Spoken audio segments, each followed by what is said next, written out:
from an evidential standpoint, it's a really open question, Yeah. okay, Yeah. as to whether that book's being talked about. So let's talk about canon. We've talked about kind of just a real 30,000-foot flyover on how it was copied and how the manuscript, how we kind of piece those manuscripts together to understand what the original wording was. We're getting as close as possible on that. But let's talk about canon. How was the Old Testament canon formed? And particularly, a question that I've tried to investigate a bit is what exactly, when Jesus was quoting the Old Testament scriptures, or the Jewish scriptures, right? Mm. What was the canon in Jesus' day for the Old Testament? I mean, I think, obviously it's going to be the law, but the Torah would be pretty established by then. But outside of the Torah, what did Jesus think the Old Testament was? Yeah. Well, these are the questions, aren't they? Yeah. No, yeah.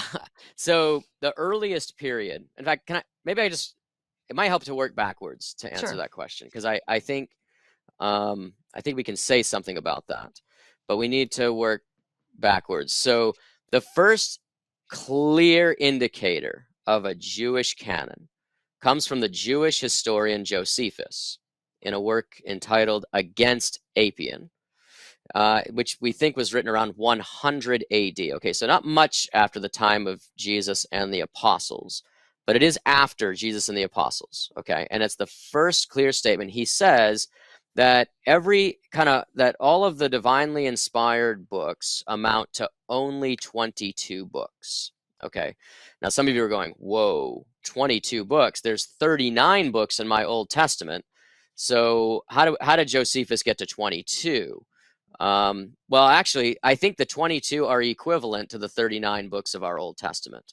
So what Josephus is doing is he's engaging in an enumeration scheme where books are counted as double. Okay, so Mm. we have like First and Second Samuel, First and Second Kings, First, Second Chronicles.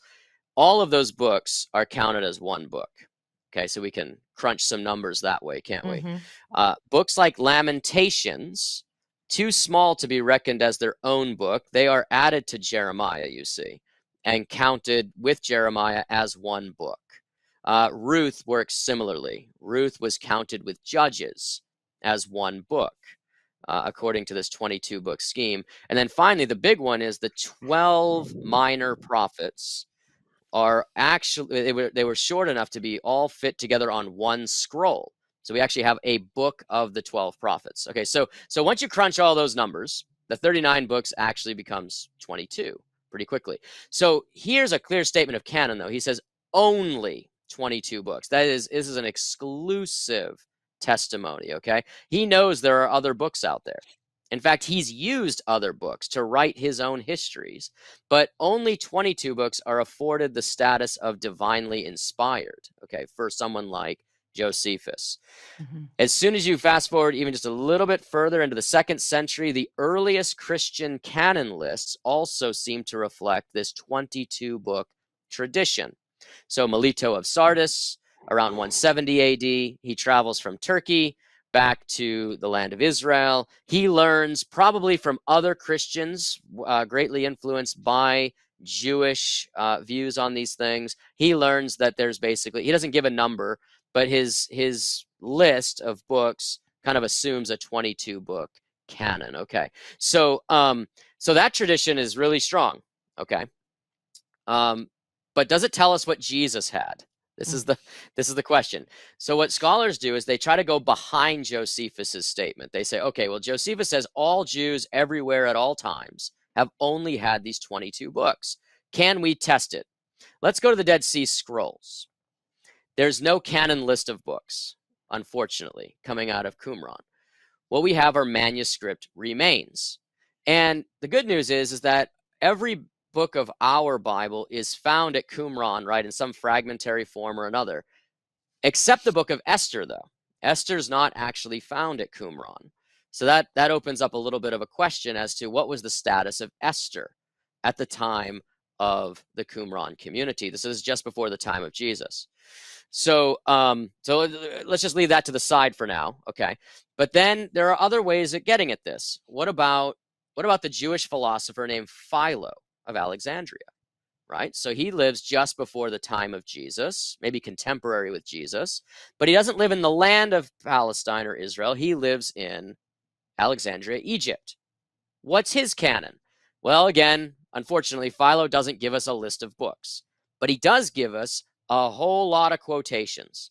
So scholars have scoured the writings of Philo. What books does he quote as scripture, or which ones can we assume he thought were divinely inspired? Well, he clearly thought Moses was inspired. He cites the Torah or the Pentateuch, the first 5 books of Moses, just thousands of times. We know he thinks that the law is established as canon.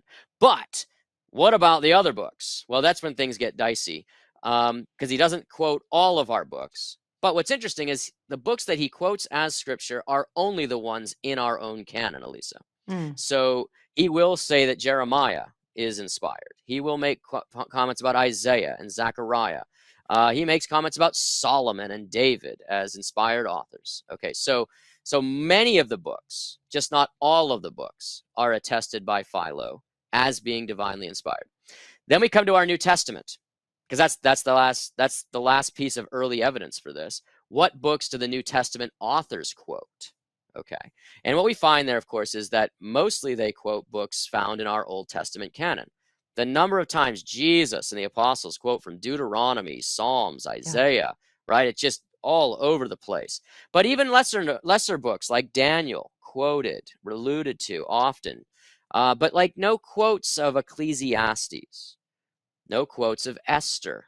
Okay, so there are still some unknowns.